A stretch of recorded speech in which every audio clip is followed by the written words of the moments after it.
Bismillahirrahmanirrahim. Assalamualaikum warahmatullahi wabarakatuh. Perkenalkan, nama saya Nurhafin Suheni dengan NIM 1865003. Di sini saya akan mereview materi manajemen proyek IT, manajemen waktu.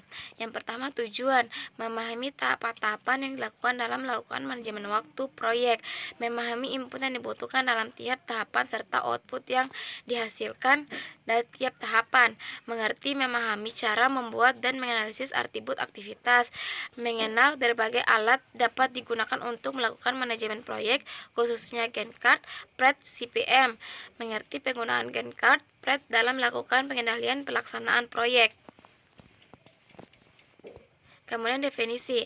Manajemen waktu proyek adalah tahapan mendefinisikan proses-proses yang perlu dilakukan selama proyek berlangsung berkaitan dengan penjaminan agar proyek dapat berjalan tepat waktu dengan tiap memperhatikan keterbatasan biaya serta panjangan kualitas proyek, servis, hasil unik proyek.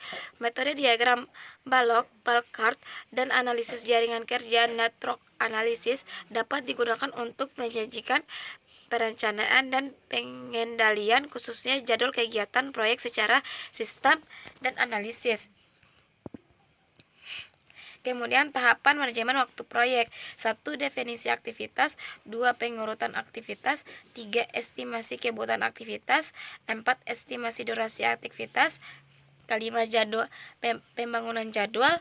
6. Mengendalikan jadwal. Kemudian tujuan umum manajemen proyek waktu seperti pada gambar. Yang pertama, daftar aktivitas. Atribut aktivitas. 1. Identitas aktivitas, kode aktivitas, deskripsi aktivitas, aktivitas pendahuluan, aktivitas yang mengikutinya, relasi logis antara aktivitas, hal yang mempercepat dan yang memungkinkan memperlambat aktivitas, sumber daya yang dibutuhkan tentang dan hambatan serta asumsi. 2. Orang yang bertanggung jawab mengeksekusi suatu pekerjaan. 3. Area geografis atau tempat pekerjaan harus dilakukan. 4. Tipe aktivitas. Kemudian urutan aktivitas. Urutannya ada network diagram dan crystal path analysis. Kemudian precedence diagram. Kemudian diagram jaringan proyek. Manfaatnya itu menyusun urutan kegiatan proyek yang memiliki sejumlah besar komponen dengan hubungan ketergantungan yang kompleks, membuat perkiraan jadwal proyek yang paling ekonomis. Yang ketiga, mengesahkan fluktuasi minimal penggunaan sumber daya. Kemudian perbandingan CPM, PERT, dan PDM seperti pada gambar. Kemudian mekanisme penggunaan. Identifikasi lingkup proyek yang menguraikan menjadi komponen-komponen kegiatan, menyusun komponen-komponen kegiatan sesuai urutan logika, memberikan perkiraan kurun waktu masing-masing kegiatan, identifikasi jalur kritis, dan meningkatkan daya guna dan hasil guna pemakaian sumber daya. Dan arrow diagram. Kemudian proses membuat diagram AOA seperti pada gambar. Kemudian aktivitas arrow atau AOA seperti pada di gambar ini. Kemudian simbol pada AOA ada garis panah, bundar, dan garis panah putus-putus. Anak panah, lingkaran, anak panah terputus-putus. Kemudian beberapa hubungan pada AOA. Kegiatan-kegiatan apa yang mendahulunya, kegiatan-kegiatan apa yang langsung mengikutinya, kegiatan-kegiatan apa yang dapat berjalan bersama, seperti pada gambar. Hubungan kebergantungan antara kegiatan. Kegiatan B mulai setelah A selesai, kegiatan B dan C dapat dimulai kalau A sudah selesai, kegiatan C dan D dapat dimulai setelah kegiatan A dan B selesai. 4. Kegiatan C dimulai setelah A dan B selesai, kegiatan D dimulai setelah B selesai, kegiatan dengan satu dummy. Kemudian beberapa ketentuan umum penggunaan AOA. Contoh AOA, network diagram proyek X seperti pada gambar. Kemudian di contohnya, kemudian aktivitas on node atau AON. Aktivitas on node ialah terminologi manajemen proyek yang umumnya diterapkan pada metode PDAM. Aktivitas dipresentasikan oleh kotak-kotak seperti kegiatan A ke kotak kegiatan B.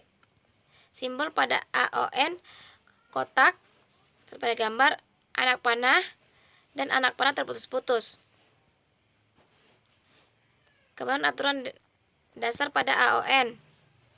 Jaringan biasanya dari kiri ke kanan. Suatu aktivitas tidak dapat memulai semua aktivitas pendahuluan selesai, karena hal ini juga berlaku untuk mengidentifikasikan akhir yang jelas. Aturan dalam penggunaan AON. Pada pengenalan konsep kerja AON, pada beberapa dasar yang harus diketahui. Dasar ini akan mempengaruhi cara pandang terhadap proyek dan aktivitasnya. Seperti pada gambar juga. Aturan dalam penggunaan AON dilihat pada gambar, pada layar. Kemudian contoh penggunaan AON dilihat pada layar. Kemudian contoh penggunaan AON task destination seperti pada layar. Kemudian presidensial diagram metode atau PDAM. Kegiatan digambarkan dengan kotak, panah antara kotak mewakili ketergantungan. Finish to start, A selesai baru B dimulai. Finish to finish, A selesai baru B selesai. Start to start atau A mulai baru B boleh mulai. Start to finish, A mulai baru B boleh selesai.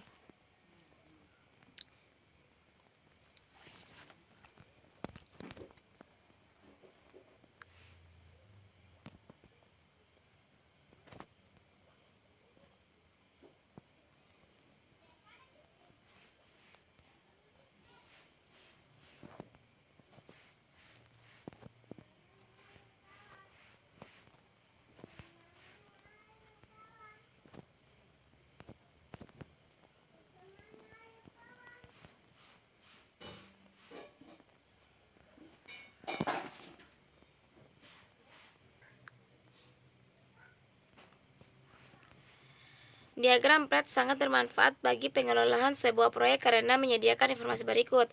Jangka waktu penyelesaian proyek, kemungkinan penyelesaian proyek sebelum tanggal yang ditentukan, tahap kegiatan yang kritis yang dapat berdampak langsung terhadap waktu penyelesaian proyek, kegiatan yang memiliki tenggat waktu relatif longgar yang seharusnya dapat dikelola sebagai tambahan waktu bagi tahapan kegiatan kritis, tanggal kegiatan dimulai dan tanggal kegiatan berakhir.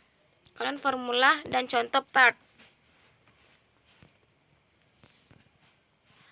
Mungkin itu saja dari saya, lebih dan kurangnya mohon dimaafkan. Wabillahi taufiq wal hidayah. Wassalamualaikum warahmatullahi wabarakatuh.